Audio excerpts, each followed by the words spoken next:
வணக்கம்.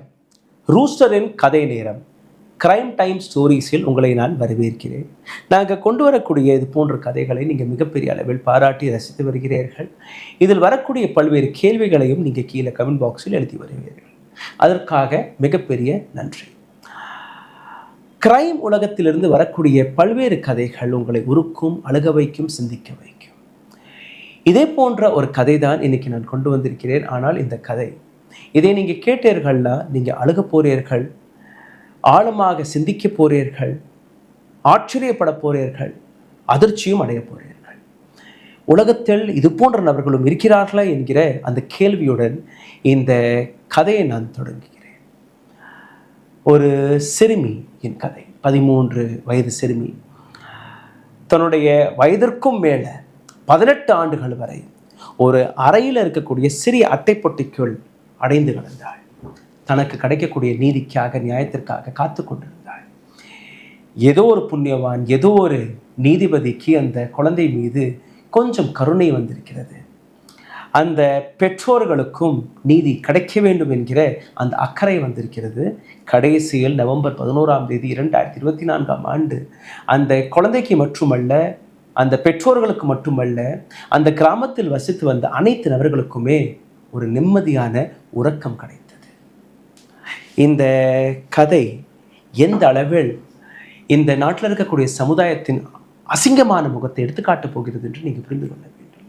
இன்றைக்கும் நீங்கள் பார்த்தீர்கள்னா ஃபாரன்சிக் லெபார்டரிகளில் எத்தனையோ உடல்கள், எத்தனையோ பெற்றோர்கள் தன் குழந்தையுடைய, தன்னுடைய கணவருடைய, தன்னுடைய மனைவியின், தாயாரின் எலும்புக்கூடுகளை அல்ல ரிமைன்ஸ்களை, கொஞ்சம் கொஞ்சமாக கிடைக்கக்கூடிய விஷயங்களை பெற்று அவர்களுடைய கடைசி ஆசையை பூர்த்தி செய்வதற்காக, அவர்களை சரியான முறைப்படி அடக்கம் செய்வதற்காக காத்து கொண்டிருக்கிறார்கள். எத்தனையோ நீதிமன்றத்தில் இது போன்ற வழக்குகள் இன்னைக்கும் ஃபைலில் அப்படியே இருக்கிறது. சிந்தித்து பாருங்கள், ஒரு நபரை சரியாக அடக்கம் செய்ய முடியவில்லை என்றால், அவர்களுடைய கடைசி ரைட்ஸை கூட உங்களால் சரியாக பெர்ஃபார்ம் செய்ய முடியவில்லை என்றால், போலீஸ் ஸ்டேஷன்களில் நீங்கள் போய் பார்த்தீர்கள்னா, இல்லை மருத்துவமனைகளில் நீங்கள் போய் பார்த்தீர்கள்னா, ஒரு சில இடங்களில் அன்ஐடென்டிஃபைடு பாடி என்று கிடைக்கும். சில பேருக்கு அந்த பாடிகளுடைய அடையாளம் கண்டுபிடித்து அவர்களுடைய குடும்பத்திடம் கொடுப்பார்கள். எத்தனை ஆண்டுகளுக்கு பின்பு கொடுப்பார்கள் என்று யாருக்குமே தெரியாது. அதாவது ஒரு இன்வெஸ்டிகேஷன் நடக்கும்போது இது போன்ற டெட் பாடிகள் இன்வெஸ்டிகேட்டிவ் மெட்டீரியலாக மாறிவிடும். அந்த பெற்றோர்களுக்கு கொடுக்க மாட்டார்கள். உதாரணத்திற்கு சமீபத்தில் நீங்கள் பார்த்தீர்கள், 2 ஆண்டுகளுக்கு முன்பு ஸ்ரத்தா ஆஃப்தாப் கொலை வழக்கு உங்களுக்கு ஞாபகத்தில் இருக்கும். ஆஃப்தாப் தன்னுடைய கேர்ள் ஃப்ரெண்டான ஸ்ரத்தாவை துண்டு துண்டாக வெட்டி சின்ன சின்ன பொட்டணமாக எங்கெல்லாம் போறானோ அங்கெல்லாம் வீசி கொண்டிருந்தான். 6 மாதம் அந்த சவத்தை டிஸ்போஸ் செய்வதற்காக அந்த நபர் செய்த கொடூர காரியம். ஒரு சில பார்ட்ஸ்கள் கிடைத்து அதை மருத்துவமனையில் ஃபாரன்சிக் லெபார்டரியில் வைத்தார்கள். சிலது கிடைக்கவும் இல்லை. இன்றைக்கும் ஸ்ரத்தாவுடைய தகப்பனார் டிஎன்ஏ டெஸ்ட் எல்லாம் கண்டுபிடித்து ஓகே இது ஸ்ரத்தாவுடைய உடல் தான் என்று தெரிந்ததற்கு பின்பு இன்றைக்கும் ஸ்ரத்தாவுடைய தகப்பனார் நீதிமன்றத்தை நாடி இருக்கிறார். அட்லீஸ்ட் கடைசியில் இருக்கக்கூடிய அந்த ரிமைன்ஸ்களையாவது எனக்கு கொடுத்து விடுங்கள், கடைசி ரைட்ஸ்களையாவது நாங்கள் முடித்து விடுகிறோம் என்று இன்றைக்கும் அந்த டெட் பாடி ரிமைன்ஸ் இன்வெஸ்டிகேட்டிவ் மெட்டீரியலாக மாறி ஏதோ ஒரு அட்டைப்பொட்டியில் அடங்கி கிடக்கிறது.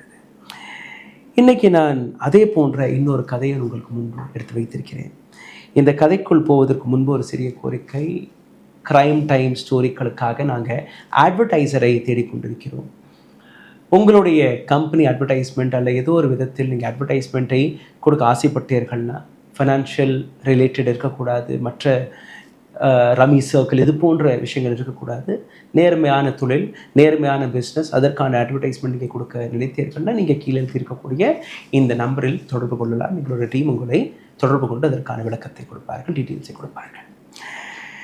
13 வயது சிறுமியின் இந்த கதைக்குள் போகலாம். 18 ஆண்டு இந்த சிறுமியின் ஒரு சில ரிமைன்ஸ்கள், எலும்புக்கூடுகள் அட்டைப்பொட்டையில் அடக்கி வைத்து கோச்சியின் ஃபாரன்சிக் லேபில் ஏதோ ஒரு மூலையில் காத்து கொண்டிருந்தது. இன்றைக்கி இந்த சின்ன குழந்தை உயிருடன் இருந்திருந்தால் இந்த குழந்தையோட வயது 32 இருந்திருக்கும். மேபி திருமணமாகி இருக்கலாம், ஏதோ ஒரு மிகப்பெரிய பதவியில் இருந்திருக்கலாம், பல்வேறு விஷயங்கள் நடக்கலாம். ஆனால் இந்த குழந்தையுடைய ரிமைன்ஸ்களுக்கான அந்த உடலுக்கான கடைசி ரைட்ஸை கூட பர்ஃபார்ம் செய்ய முடியாமல் எத்தனையோ போராட்டங்கள், எத்தனையோ போலீஸ் விசாரணை, கோர்ட் விசாரணைக்கு பின்பு 18 ஆண்டுகளுக்கு பின்பு நவம்பர் 11ஆம் தேதி பெற்றோர்களுக்கு அந்த குழந்தையுடைய சவப்பெட்டி கிடைத்தது. சஃபியா பெண்ணுடைய பேர். இறக்கும்போது வயது 13. கசார்கோட் என்கிற ஒரு சிறிய கிராமம், கேரளா கோச்சிக்கு அருகே இருக்கக்கூடிய இந்த கிராமம்.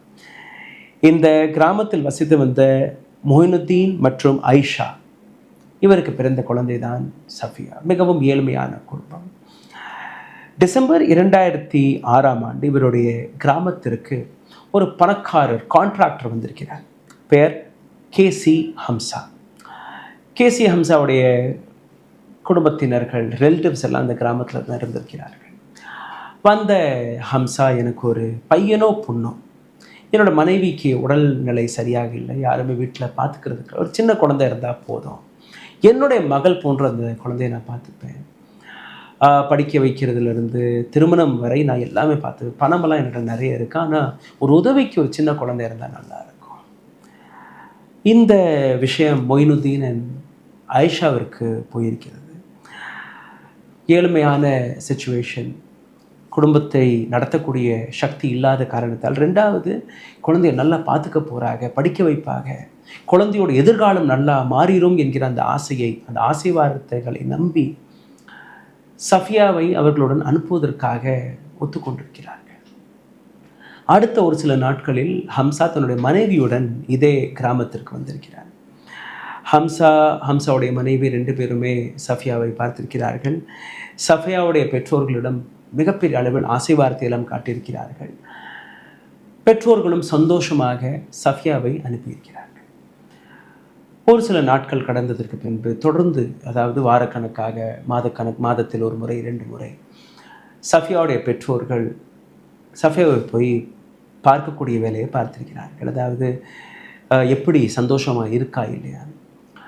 ஒரு சில நாட்களுக்கு பின்பு போகும்போது சஃபியா ஸ்கூலுக்கெல்லாம் போக ஆரம்பிச்சிருக்காங்க. ரொம்பவே சந்தோஷமாக சஃபியாவை பார்த்து இவர்களுக்கும் சந்தோஷம். எல்லாமே நல்லா தான் போயிட்டு இருந்தது. திடீர்னு ஹம்சாவிற்கு ஒரு மிகப்பெரிய கான்ட்ராக்ட் கிடைக்கிது. கன்ஸ்ட்ரக்ஷன் கான்ட்ராக்ட், கோவாவில் பிரிட்ஜ் கான்ட்ராக்ட், மிகப்பெரிய கான்ட்ராக்ட். இப்போது ஹம்சா என்ன பண்ணுறாருன்னா, சரி கோவா மாறிடலாம், கொச்சியில் வேலை இப்போ பெருசாக இல்லை, அது பெரிய கான்ட்ராக்ட், அங்கே அந்த பிரிட்ஜ் கட்டி முடிக்கும் வரை அங்கேயே போய் தங்கலாம்ங்கிற முடிவுக்கு வந்தார். எல்லாமே பேக்கெல்லாம் பண்ணிவிட்டு இவங்க கோவா ஷிஃப்ட்டும் ஆகிடுறாங்க. ஆனால் ஹம்சா செய்த ஒரு மிகப்பெரிய தவறு என்னென்னா, சஃபியாவுடைய பெற்றோர்களுக்கு நாங்கள் கோவா ஷிஃப்ட் ஆக போகிறோம், மாற போகிறோம்னு யாருக்குமே சொல்லலை. இதற்கு பின்னாடி இருக்கக்கூடிய காரணம், அப்படி சஃபியாவுடைய பெற்றோர்களுக்கு நான் சொல்லிட்டேன்னா அவங்க அனுப்ப மாட்டாங்க, அனுப்பலைன்னா என்னுடைய மனைவியை யார் பார்த்துப்பா, இதே நான் நினச்சி ஹம்சா அவருடைய பெற்றோர்களுக்கு எதுவுமே சொல்லலை. அண்ட் கோவா ஷிஃப்ட் ஆகிட்டாங்க. அங்கே வேலையெல்லாம் நடக்க ஆரம்பிச்சிருச்சு. இப்போது சஃபியா வேறொரு ஊரில், மொழி தெரியாத ஒரு ஊரில், யாருமே சப்போர்ட்டருக்கு இல்லாத ஒரு ஊரில், பெற்றோர்கள் எங்கே இருக்காங்கன்னு கூட தெரியாது சஃபியாவுக்கு. அந்த ஊரில் போன உடனேயே சஃபியாவுடைய பள்ளிக்கூடத்தை நிறுத்திட்டாங்க. சஃபியாவை கொஞ்சம் கொஞ்சமாக கொடுமைப்படுத்த ஆரம்பிக்கிறாங்க. சின்ன சின்ன வேலையிலிருந்து ஆரம்பித்து சமையல் வரை அந்த 13 வயது சிறுமியை வேலை வாங்க ஆரம்பிக்கிறாங்க. சஃபியாவுடைய இந்த நிலையை பார்த்து இன்னும் ஒரு சில நபர்கள் பரிதாபப்பட்டால் கூட யார் இந்த பெண் என்று யாருக்குமே தெரியாது. ஏன்னா ஒரு புதிய ஊர். ஒரு நாள் ஹம்சாவுடைய மனைவி சஃபியாவை ஏதோ எண்ணெய் பலகாரம் செய்ய சொல்லியிருக்கா. சஃபியா ஒரு ஆக்சிடெண்ட்டில், அதாவது அந்த பலகாரம் செஞ்சு கொண்டிருக்கும் போதே அந்த எண்ணெய் சட்டி சஃபியா மேலே ஊற்றிடுது, பலத்த காயம். இந்த நிலையை பார்த்த உடனே 2 பேருமே, சஃபியாவுடைய மனைவி 2 பேருமே பயந்துடுறாங்க. ஒன்று, போலீஸ் கேஸாக மாறிச்சுன்னா நம்மளுடைய இந்த பிரிட்ஜ் கான்ட்ராக்ட் போயிடும், 13 வயது சிறுமி, சைல்ட் லேபர் கேஸ் நம்ம மேலே வந்துடும், மீடியா அட்டென்ஷன் கிடச்சிடும், அந்த பயம். ரெண்டாவது, பெற்றோர்களுக்கு சொல்லாமலேயே இந்த பெண்ணை நம்ம இங்கே கூட்டிகிட்டு வந்திருக்கோம், இப்படி ஆயிடுச்சு, அவர்களுக்கு என்ன பதில் கூற போகிறோம், இப்படியெல்லாம் சொல்லும்போது சஃபியாவுடைய தம்பியும் அந்த வீட்டில் தான் வசிச்சிருக்காங்க. இரவு நேரத்தில் சஃபியாவுக்கு ட்ரீட்மெண்ட் எல்லாம் பெருசாக கொடுக்கல, ஏதோ ஆயின்மெண்ட்டை போட்டு அப்படியே படுக்க வச்சுருக்காங்க. இவங்க 3 பேருமே முடிவெடுக்கிறாங்க, சஃபியாவை கொன்னுடலாம், கொன்னுட்டோம்னா புதைச்சிட்டோம்னா யாருக்குமே தெரியாது. அவங்க முடிவெடுத்தபடியே சஃபியாவை கழுத்தை நெரிச்சு கொன்று விட்டுறாங்க. கொன்னுபிட்டு, அதாவது ஒரு நல்ல ஃபேமிலியாக இருந்தால் உடனடியாக மருத்துவமனைக்கு கூட்டி சென்று, சரி தீக்காயங்கள் இருக்குது, பட் அட்லீஸ்ட் சஃபியாவுடைய உயிரையாவது காப்பாற்றியிருக்கலாம், அது செய்யலை. பெற்றோர்களுக்கு அதை பற்றி கூறவும் இல்லை. சஃபியாவுடைய உடலை 3 துண்டாக வெட்டி இருக்காங்க. தலை தனியாக, கால் தனியாக, துண்டம் தனியாக.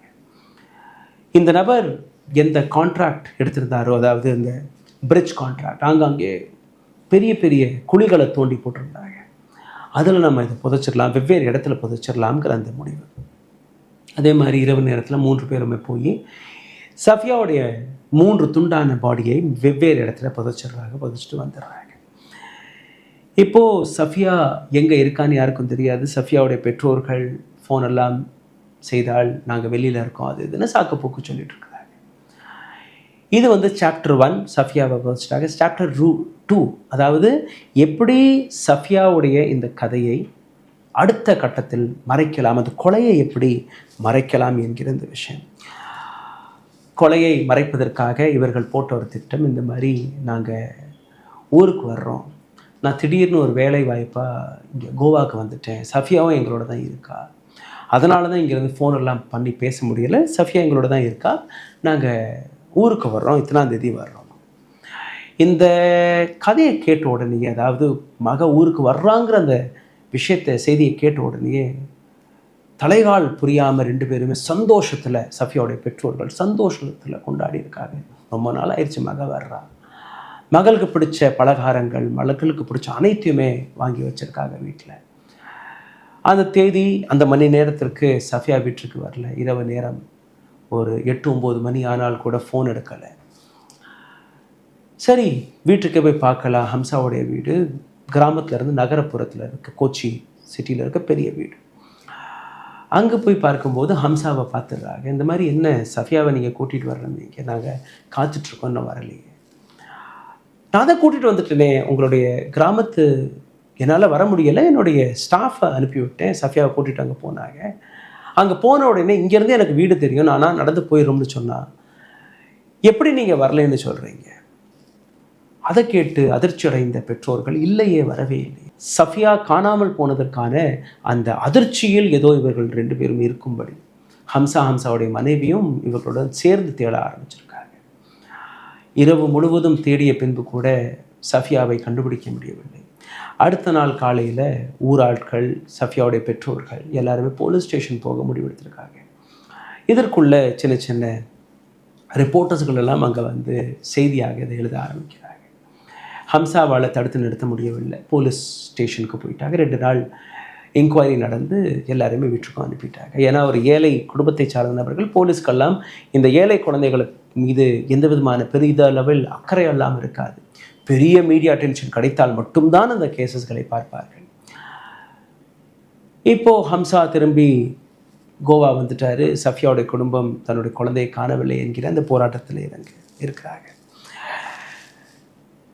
2006ஆம் ஆண்டிலிருந்து 2007ஆம் ஆண்டு வந்து விட்டது. இதுவரை சஃபியாவை காணவில்லை. ஒரு நாள் 2007ஆம் ஆண்டு சஃபியாவுடைய இந்த தேடல் முயற்சியில் பல என்ஜிஓ, பல ஆக்டிவிஸ்ட்கள் எல்லாருமே குதிக்கிறாங்க. கொஞ்சம் கொஞ்சமாக இந்த விஷயம் சீஃப் மினிஸ்டர்லேருந்து அங்கே இருக்கக்கூடிய ஹோம் மினிஸ்டர் வரை போகிறது. எந்த விதமான சப்போர்ட்டும் கிடைக்கவில்லை. சஃபியாவுடைய தாயார் ஒரு முடிவு எடுக்கிறார். அங்கே இருக்கக்கூடிய லோக்கல் போலீஸ் ஸ்டேஷனுக்கு முன்பு, சஃபியா கிடைக்காத வரை நான் இங்கே போராட்டத்தில் உட்கார்ந்துருப்பேன், நான் இங்கேருந்து போக மாட்டேன்.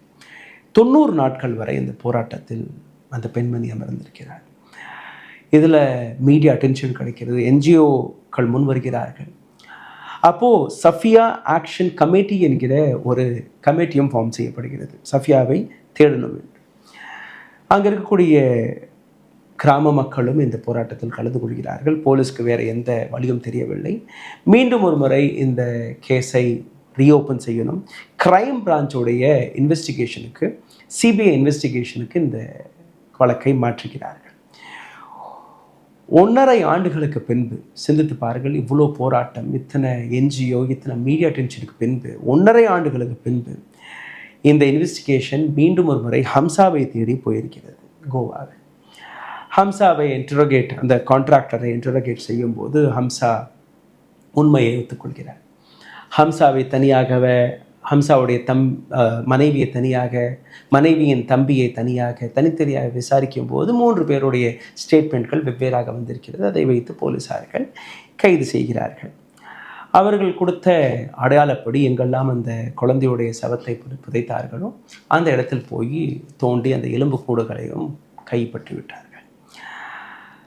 அப்போது அவர்கள் கொடுத்த விஷயம், அந்த பதில் இந்த மாதிரி, நாங்கள் கூட்டிகிட்டு வந்துட்டோம், நாங்கள் கொல்லணும்னு கொள்ளலை, அந்த குழந்தை அவ்வளோ தீக்காயத்துடன் இருந்துச்சு, எங்களுக்கு என்ன பண்ணுறதுனே புரியலை, வீட்டுக்கு சொல்ல முடியாது, போலீஸ் எங்களை கைது செஞ்சிடும், எங்களுடைய கான்ட்ராக்டெல்லாம் போயிடும்ங்கிற அந்த பயத்தில் தான் நாங்கள் பண்ணிட்டோம்.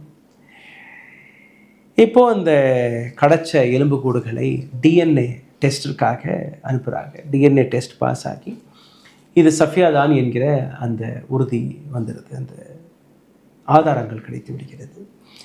2008ஆம் ஆண்டு இப்போது அடுத்த போராட்டம், பெற்றோர்களின் போராட்டம், இந்த அட்லீஸ்ட் அந்த கிடைச்ச அவசேஷங்கள், ரிமைன்ஸ் ஆஃப் சஃபியாஸ் பாடி, அதை கைப்பற்றுவதற்காக இந்த போராட்டம். இதில் 2008ஆம் ஆண்டு செஷன் கோர்ட் பெற்றோர்களுக்கு இந்த ரிமைன்ஸ்களை இப்போ கொடுக்க முடியாது, இன்வெஸ்டிகேஷன் போயிட்டுருக்கு, இந்த இன்வெஸ்டிகேஷன் முடியாத வரை இது இன்வெஸ்டிகேஷன் ப்ராப்பர்ட்டி, அதனால் நாங்கள் இதை ரிஜெக்ட் செய்கிறோம்னா அந்த ஒரு முடிவு. 2015ஆம் ஆண்டு செஷன் கோர்ட் ஹம்சாவிற்கு டெத் பெனல்ட்டி, அதாவது மரண தண்டனை, அவருடைய மனைவி மற்றும் மனைவியின் தம்பிக்கு 6 ஆண்டு காலம் சிறை தண்டனை, இது அங்கே கிடைக்கிறது. ஹம்சா மேல்மனு போட்டு ஹைகோர்ட்டுக்கு போகிறார், கேரளா ஹைகோர்ட். இந்த ஹோல் ப்ராசஸ் 7 ஆண்டுகள் முடிந்து விட்டது, டெட் பாடி கிடைத்து. 2019ஆம் ஆண்டு கேரளா ஹைகோர்ட் செஷன் கோர்ட் கொடுத்த அந்த டெத் பெனல்ட்டியை அப்படியே ட்விஸ்ட் செய்து லைஃப் இம்ப்ரிசன்மெண்ட்டாக மாற்றுகிறது. இதற்கப்புறம் ஒன்றுமே தெரியலை. இப்போவும் நீங்கள் பார்த்தீர்கள்ல, சஃபியாவுடைய உடலை கொடுக்கவில்லை. 2006ஆம் ஆண்டு கொலை நடந்து 2008ஆம் ஆண்டு செஷன் கோர்ட்ஸில் இந்த வழக்கு போய் 2015ஆம் ஆண்டு தீர்ப்பு கிடைத்து, 2019ஆம் ஆண்டு மீண்டும் ஒரு முறை இன்னொரு தீர்ப்பு கிடைத்து, 2024ஆம் ஆண்டு அக்டோபர் மாதம் வரை எத்தனை செஷன் கோர்ட், எத்தனை ஹை கோர்ட், எத்தனை வாய்தாக்கள், எவ்வளோ போராட்டத்தை சந்தித்திருப்பார்கள் அந்த குடும்பத்தினர்கள். 18 ஆண்டு. அதற்கு பின்பு பல மீடியா அட்டென்ஷன், பல என்ஜிஓக்களோட இன்வால்வ்மெண்ட்டுக்கு பின்பு அடுத்த கட்டம் சுப்ரீம் கோர்ட் மட்டும்தான் என்று நினைத்து கொண்டிருக்கும் போது கோச்சியில் இருக்கக்கூடிய ஒரு செஷன் கோர்ட் பெற்றோர்களுக்கு ஒரு சாதகமாக ஒரு தீர்ப்பை கொடுக்கிறார்கள். இந்த மாதிரி கோச்சி ஃபொரென்சிக் லேபில் இருக்கக்கூடிய அந்த கார்ட்போர்ட் பாக்ஸ், இதில் சஃபியாவுடைய கடைசி ரிமைன்ஸ் இருக்கிறதோ, அதை 11ஆம் தேதி நவம்பர் மாதம் 2024ஆம் ஆண்டு நீங்கள் ஒப்படைக்க வேண்டும் என்று இந்த தீர்ப்பு கிடைத்ததற்கு பின்பு கோச்சி ஃபாரன்சிக் லேபில் வைத்திருந்த அந்த கார்ட்போர்ட் பாக்ஸை எடுத்து அங்கே இருக்கக்கூடிய அதிகாரிகள், போலீஸார்கள் அனைவருமே ஒரு கிராமத்தை நோக்கி போகிறார்கள். அங்கே கிராமம், ஒட்டுமொத்த கிராமமே ஒரு அட்டைப்பொட்டிக்காக காத்து கொண்டிருந்த அந்த தருணம். பெற்றோர்கள் அந்த பொட்டியை கையில் வாங்கிய உடனேயே ஒட்டுமொத்த கிராமமே கதறி அழுத அந்த காட்சிகள், தாயார் அழுதது, அந்த தகப்பனார் கையில் அந்த பொட்டியை வாங்கிய அந்த காட்சி, இதை பார்த்த நபர்கள் எந்த அளவில் உருகினார்கள், எந்த அளவில் அந்த இமோஷன் வெளியானது என்கிற ஒரு சில படங்களை நீங்கள் பார்க்கலாம், உங்களுக்கு தெரியும். 18 ஆண்டுகள் சஃபியாவிற்கு 32 வயது இருந்திருக்கலாம், இப்போ அது உயிரோடு இருந்திருந்தால் எவ்வளோ பெயின்ஃபுல்லான இந்த விஷயம் என்று நீங்கள் பாருங்கள். கடைசியில் நவம்பர் 11ஆம் தேதி அதே நாள் மாலையில் சஃபியாவை அவருடைய மத பிரகாரம் அடக்கம் செய்திருக்கிறார்கள். கடைசி நமாஸ் அந்த பெண்ணிற்காக படித்தார்கள், கொச்சியில் இருக்கக்கூடிய அதே கிராமத்தில். இது போன்ற எத்தனையோ சஃபியாக்கள் இன்றைக்கும் ஃபாரன்சிக் லேப்களில் இதே போன்ற அட்டை பொட்டிகளில் அடக்க செய்வதற்காக காத்து கொண்டிருக்கிறார்கள். அட்லீஸ்ட் இந்த நாட்டிற்கக்கூடிய நீதிமன்றங்கள் கொஞ்சம் மனிதாபமாக, கொஞ்சம் அந்த பெற்றோர்களுடைய நிலையை நினைத்து அட்லீஸ்ட் அந்த ரிமைன்ஸ்களையாவது எவ்வளோ சீக்கிரம் கொடுக்க முடியுமோ கொடுத்தால் நல்லா இருக்கும். இதே போன்ற ஒரு பெண்மணி தான் ஸ்ரத்தா. 2 ஆண்டுகளாக இதே போன்ற ஒரு ஃபாரன்சிக் லேபில் தன்னுடைய கடைசி இறுதி சடங்கிற்காக காத்து கொண்டிருக்கிறார். இதே போன்ற இன்னும் எத்தனையோ குழந்தைகள், எத்தனையோ பாடிஸ் ஃபாரன்சிக் லேபில் இன்றைக்கும் நீதி நியாயத்திற்காக காத்து கொண்டிருக்கிறார்கள்.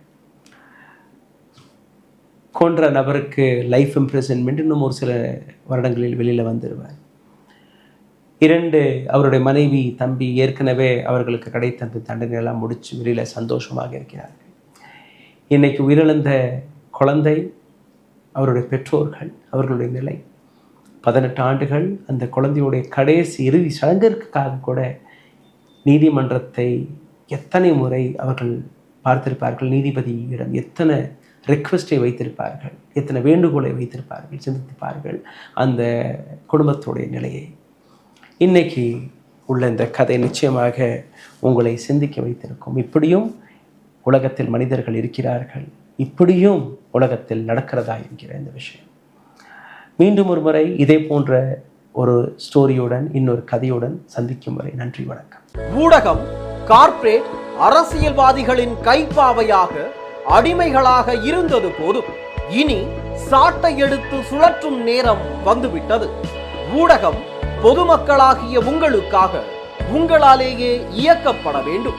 ஊடக சுதந்திரத்திற்காக உங்களின் பங்களிப்பை இன்றே அளித்திடுங்கள்.